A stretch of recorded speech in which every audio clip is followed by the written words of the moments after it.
Hoy en Mente Real, déficit de atención con y sin hiperactividad. Lo vimos en teoría, ahora lo vamos a ver en práctica. Tenemos una invitada, así que no se lo pierdan. Acompáñenos. Hola, les doy la bienvenida a Mente Real.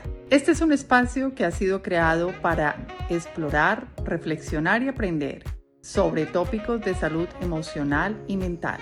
Mi nombre es Sandra Riaño, psicóloga. Aquí tendremos conversaciones muy significativas que te darán herramientas y conocimiento práctico para encontrar el balance de tu vida día a día. Bienvenido. Es un gusto estar aquí con ustedes nuevamente en un capítulo de Mente Real.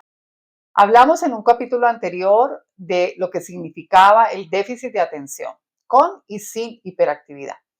Y pasamos de la teoría a la práctica. Hoy tenemos una invitada muy especial, Paola Cetares, bienvenida. Muchas gracias.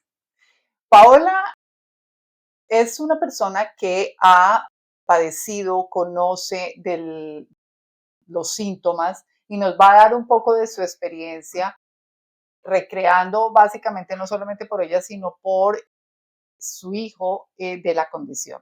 Cuéntanos, Paola, cómo te diagnostican, cómo llegas a darte cuenta de los síntomas. Bueno, pues yo siempre me sentí muy extraña. Yo me sentía distinta desde que era niña, pero pues no podía identificar por qué.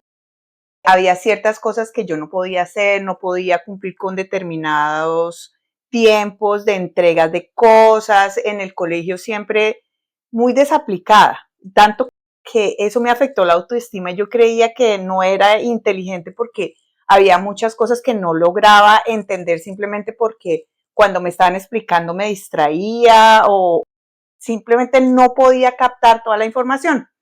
Cuando mi hijo empieza a presentar dificultades en el colegio. Entonces, resumiendo un poquito ahí, tú te sentías ya diferente, pero nunca fuiste diagnosticada de niña. No, porque, o sea, cuando yo era niña, todos estos síndromes no existían. Ya. Entonces no yo se era, les daba la importancia. No, realmente sí existían, pero era difícil no, que era, uno llegara a ese diagnóstico. O sea, no, a mi mamá siendo profesional, porque mi mamá y mi papá eran profesionales ambos, nunca se les ocurrió ir a diagnosticarme o ir a preguntarle a un psicólogo qué le pasa a la niña. Me llevaron al psicólogo varias veces porque yo era rara, pero nunca por todas las condiciones como tal, por todo el síndrome. Entonces, cuando mi hijo empieza a presentar ciertos comportamientos. ¿De qué edad? No, era muy pequeñito, 3 años. 3 años empezó, pero él sí muy severo. O sea, él tenía unos comportamientos de impulsividad y de agresividad muy, muy fuertes. Entonces empezamos a explorar, sí. Ajá. Entonces empezamos a explorar qué pasaba con él. Y entonces, entre más especialistas yo consultaba, más me daba cuenta que, o sea, yo escuchaba, yo decía, pero esa soy yo. Entonces, empezaste a ver los síntomas de tu hijo en ti. Algo muy importante, y es uno como madre, padre, cualquiera de los dos casos se da cuenta básicamente porque hay un comparativo con los otros hijos. Tú tenías otros hijos antes y empiezas a hacer el comparativo. Claro. Este hijo no está igual a los demás, no se comporta igual. Este es uno de los primeros síntomas que uno nota, ¿no? Esos comparativos que uno hace como padre. ¿Cuáles son las señales? ¿Qué síntomas se encuentran? Entonces, el que sea impulsivo, claro, reactivo. O sea, en la infancia es mucho más fácil de identificar porque son niños que no se pueden quedar quietos en un solo sitio. Necesitan cambiar de actividad constantemente. Porque se aburren rápidamente. Sí, hay ciertas cosas, o sea, si tú tienes algo que te llama la atención, ahí se quedan enfocados por horas. O sea, mi hijo puede sentarse a ver a jugar videojuegos horas enteras, mientras que para hacer una tarea, el hecho solamente de empezar la tarea ya le cuesta trabajo. Es un reto. Entonces, son cosas como esas y pues obviamente, o sea, tener una condición y no tener un diagnóstico puede arruinarte la vida, especialmente en la infancia. Que te ves diferente, te sientes diferente a los demás. Volviendo un poquito con tu caso personal, ves estos síntomas y dices, bueno, te cuestionas y dices, esto me pasaba a mí también, Sí. y entonces vas a que te diagnostiquen. Y Sí, fíjate, algo interesante en ti es que ya como adulta. No, pues imagínate, yo me diagnostiqué a los 49 años. Es que mira, la gente es muy fácil a diagnosticarse. Entonces la gente se siente triste y dice, ay, yo tengo depresión. La gente se le olvida una cosa y dice, ay, no, es que es mi ADHD. Y esos son, o sea, yo, por ejemplo, que tengo la condición, que tengo el diagnóstico, a mí me ofende que la gente diga yo tengo ADHD cuando realmente no lo tiene.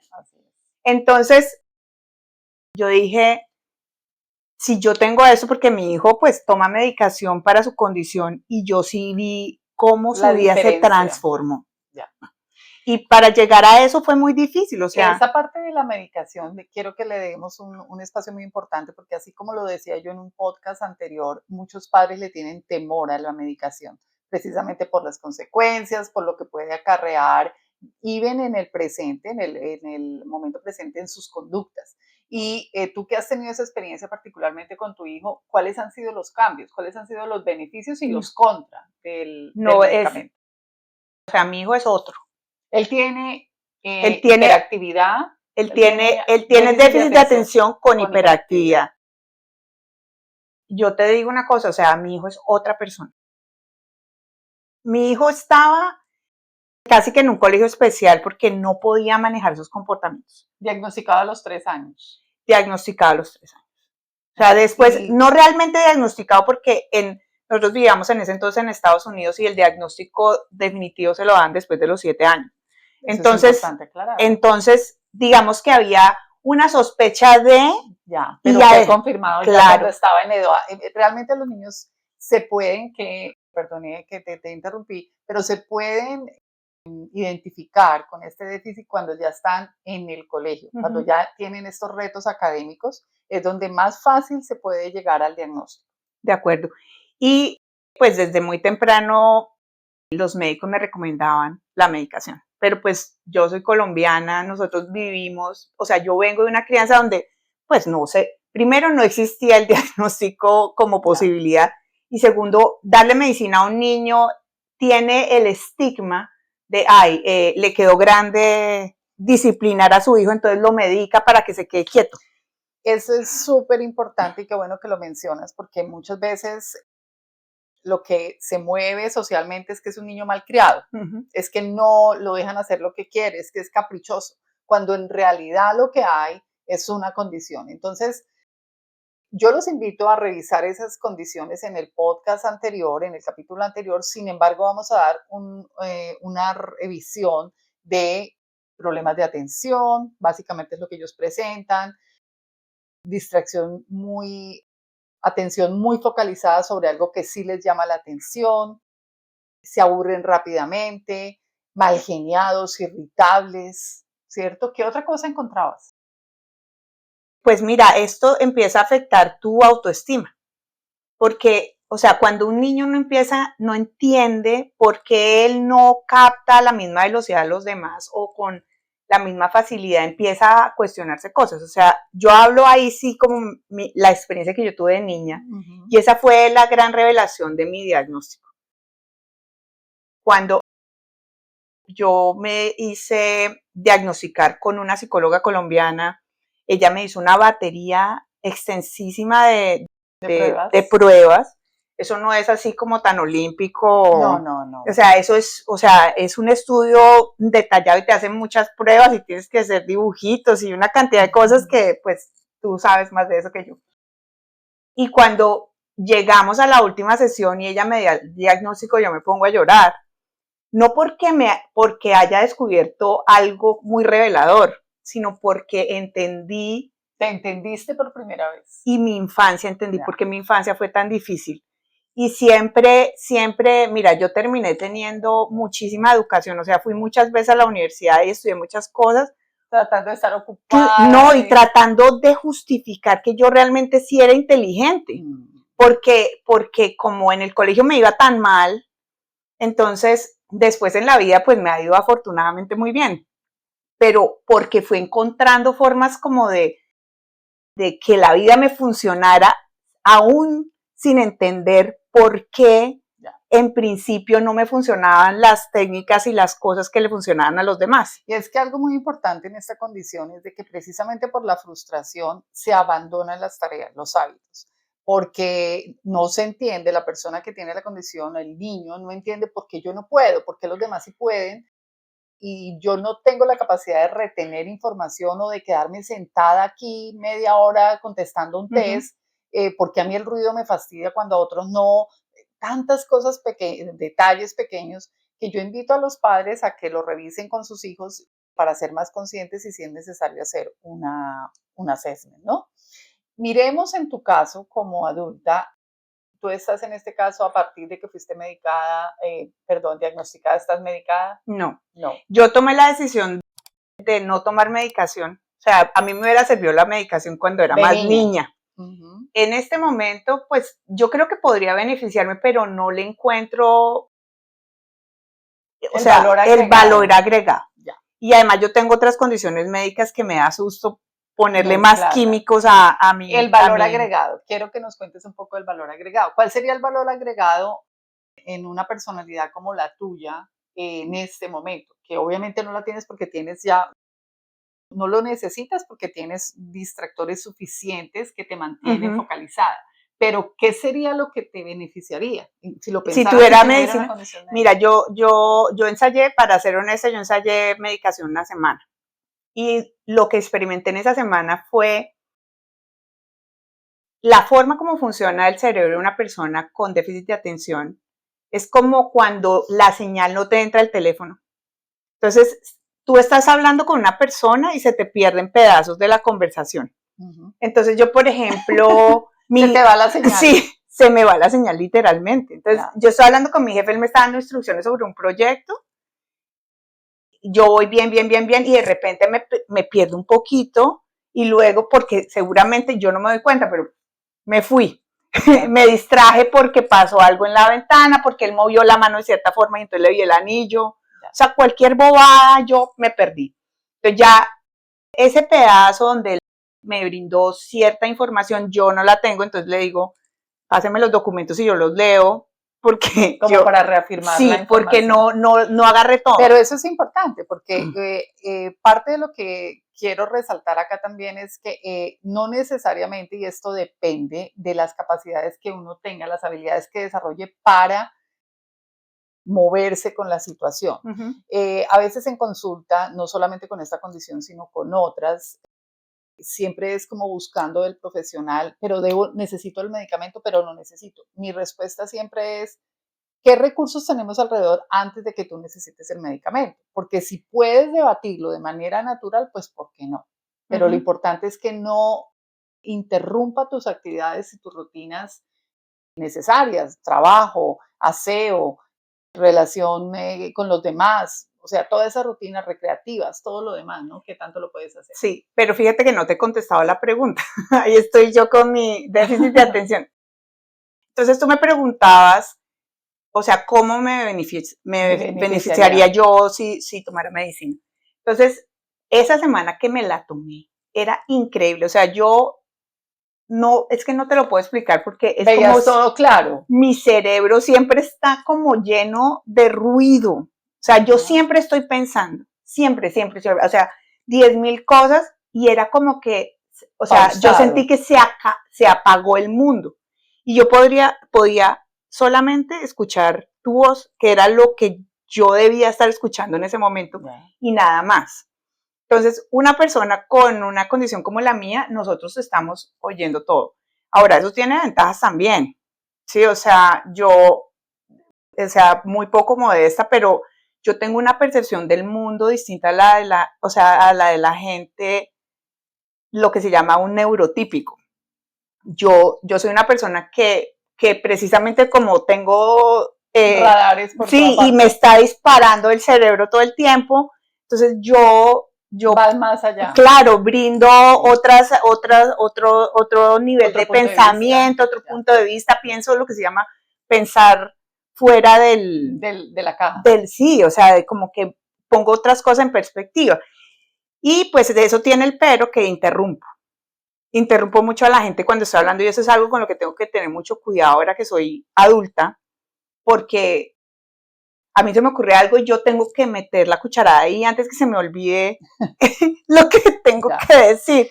Hablábamos de las ventajas, porque en el capítulo anterior hablamos de las ventajas también que tiene la condición en el sentido de que no todo hay que ponerlo en el spot, de desnegriarlo, porque al contrario, son personas que si logran focalizar esas habilidades, primero son muy inteligentes, son muy capaces de llevar 2 y 3 proyectos al mismo tiempo al éxito, ven fuera de la caja, tal como tú dices, son muy creativos, ¿cierto? Eso es parte de las cualidades. Entonces, en un grupo de trabajo, por ejemplo, esto es muy bueno. Sí, la verdad es que yo digo que yo soy muy exitosa en ambientes de caos. Solución de problemas. Solución de problemas y además que tenga muchos problemas. Entonces yo tengo un problema aquí, otro problema aquí, otro problema acá. Entonces empiezo a solucionar y ya, o sea, lo empiezo y lo dejo y sigo con el segundo y con el tercero y regreso al primero, al segundo, al tercero. Al final del día resolví los 3 problemas, pero si tuviera un solo problema que resolver, sería un problema para mí. Eso es cierto. Bueno, una última pregunta, Paola. ¿Qué sugerencia le darías a aquellas personas que tienen temor de diagnosticarse o temor de diagnosticar a sus hijos porque sienten que se les va a volver un problema, porque no quiero quedar en ese label, ¿no? En ese nombre, con esa etiqueta?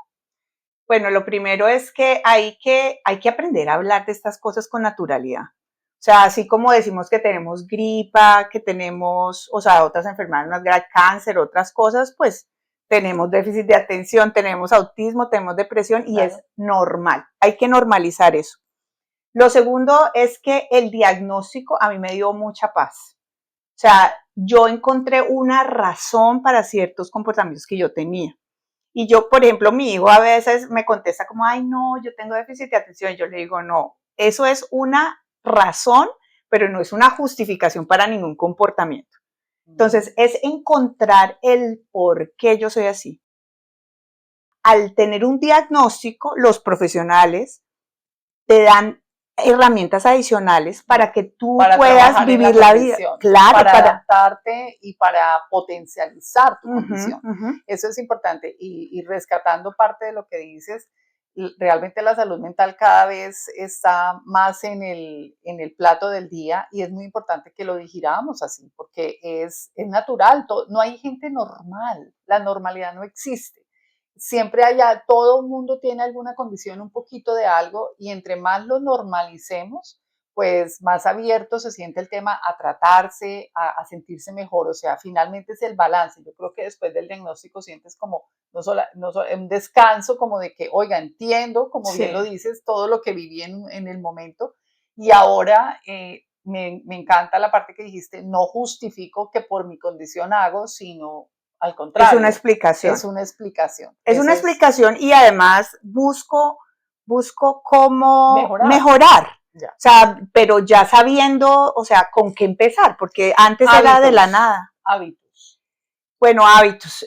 Tratar de dormir 8 horas. Muy difícil para una persona como yo, porque, o sea, así como el cerebro me dispara para dormirme, a esa hora es peor. Sí, el sueño, entonces hay que dormir bien. Sí, dormir bien. ¿Actividad deportiva? No, pues toda la que te quepa. Hay que quemar toda esa adrenalina. Sí, hay que quemar toda esa energía y yo sí siento es una diferencia muy grande cuando ejercicio, cuando no lo hago. Meditación, relajación, ¿cómo te va con esa parte? No me va muy bien, honestamente, muy bien. O sea, hago yoga. Me parece perfecto porque está muy bien que lo digas, porque muchas personas se sienten mal porque no puedes meditar. No, para llegar a la meditación hay que prepararse, pero como yo le digo a mis pacientes, la meditación no es quedar la mente en blanco. Meditar es cambiar de actividad donde estés focalizada en una sola, haciendo lo que sea, así sea con mucho ruido, pero focalizada en una sola. Entonces en eso no te va muy bien, pero ¿en qué sí te va bien? Pero me va bien, por ejemplo, para mí meditar es correr. Entonces yo corro y en esos momentos logro enfocar el pensamiento en una sola cosa, pero yo me estoy moviendo. Es que a mí lo que me desespera es estarme quieta. Ya. Entonces, o sea que esta No, acá Esta entrevista la tenemos que acabar muy rápido. Estoy contenida. Bueno, esos son los consejos como mamá. ¿Qué consejos le das a los padres que vieron algunos de esos síntomas en sus hijos? ¿Qué les dirías? Bueno, yo les digo que mi hijo ha sido para mí el gran maestro de mi vida. O sea, él... ¿Qué edad tiene ahora? Ahora tiene 13 años. Ajá. Y ya es o sea, él sigue siendo neurodivergente. Y él tiene, pues, obviamente muchas ayudas en el colegio, pero es un niño que a mí me enseñó o sea, él me cambió la personalidad a mí. Yo era, pues, por mi condición también muy reactiva, muy impulsiva, y él es un niño que tú no le puedes reaccionar así porque él reacciona peor. Entonces yo aprendí a través de la crianza de un niño con esa condición a pensar 2 veces antes de reaccionar. Ya. Entonces él me cambió eso y yo hoy en día agradezco que mi hijo haya nacido con esa condición. O sea, siempre fue muy difícil, pero hoy creo que fue algo muy bueno para mi vida. Los hijos siempre le traen a uno una enseñanza. Siempre yo creo también lo mismo que tú, que los hijos son una lección, algo tenemos que aprender con ellos y no es solamente que ellos aprendan con nosotros. Sí. Y son retos que uno tiene que superar. Y bueno. Un niño con una condición es un gran maestro. Eso es lo primero. Lo segundo es no tenerle miedo a la medicación. O sea, yo creo que de las cosas de las que me arrepiento en la vida es de no haberlo diagnosticado más temprano, pero era una decisión muy difícil para mí darle medicina a un niño tan pequeño. Yo intenté de todo, mira, le hice dietas, eso, o sea, no te imaginas. Y la medicina fue, pero increíble. O sea, el niño amaneció siendo otro. Y lo tercero es hablarle mucho. O sea, la parte afectiva. Sí, yo creo que los niños deben saber de su diagnóstico. Yo soy de esa, o sea, y yo creo que cada papá hace lo que considere mejor con sus hijos, pero mi hijo sabe de su condición y se le habla y cuáles son las características y demás. Y como te digo, tengo discusiones con él porque él me dice, ay, no puedo porque yo tengo, y yo le digo, Hablaste de tus rutinas, cerrando este episodio, ¿cuáles son las rutinas de tu hijo? ¿Qué tratas de implementar en él? Sé que es más difícil, sobre todo en esta época que los chicos poco quieren hacer deporte, en fin, las redes sociales, pero ¿qué tratas? ¿Qué es lo que debería estar haciendo? Mira, pues lo más importante son para mí las rutinas de la mañana. Entonces, por ejemplo, ha sido muy difícil implementar todas las rutinas de aseo de la mañana y ya lo estamos logrando. Okay. Entonces, él ya tiene su propio despertador, él solito se levanta, él solo o sea, saber cuál es el orden de sus rutinas. Manejar el tiempo. Tenerle en un sitio donde sea visible y lo maneje mucho tiempo. Muchos visuales en la casa de cosas. Avisos. O sea, entonces ponerle, por ejemplo, él sabe que ya mi hijo tiene 13 años, entonces baño, desodorante, perfume, cepillo de dientes, desayuno, medicina y me fui. Verificar, lo último es verificar que tengo todo lo que necesito ese día porque se le olvida la trompeta, la tarea, la no sé qué, me toca a mí corriendo ir a llevarle las cosas que se le quedaron. Ajá. Entonces eso también va en la lista, pero hacer como listas en tableros para que él lo vea. Que él lo vea y para que él vaya haciendo el check. Y lo otro es una instrucción a la vez. O sea, no le puedo decir, te lavaste los dientes, te echaste desodorante, porque no, o yo. Entonces, una cosa la hizo y volver a dar la instrucción de la siguiente. Reafirmar. Pero pero todo eso se aprende. Claro, y es un trabajo constante como es la crianza, hasta que ellos, ni siquiera cuando se van de la casa, seguimos ahí. Muy bien, Paola, muchísimas gracias. Esta información que nos has compartido es supremamente valiosa. Esperamos que todos los que pasan por este podcast la compartan dentro de las personas que consideren necesario. Los esperamos en nuestro podcast en una próxima oportunidad. Recuerden que estamos en todas las redes de Sandra Riano CA, Podcast Mente Real. Hasta pronto. Recuerda que puedes seguirme a través de las redes sociales en Sandra Riano CA o a través de mi website con el mismo nombre. Si tienes preguntas o inquietudes, más que bienvenidas. Por lo pronto, nos vemos y nos escuchamos en un nuevo episodio de Mente Real muy pronto.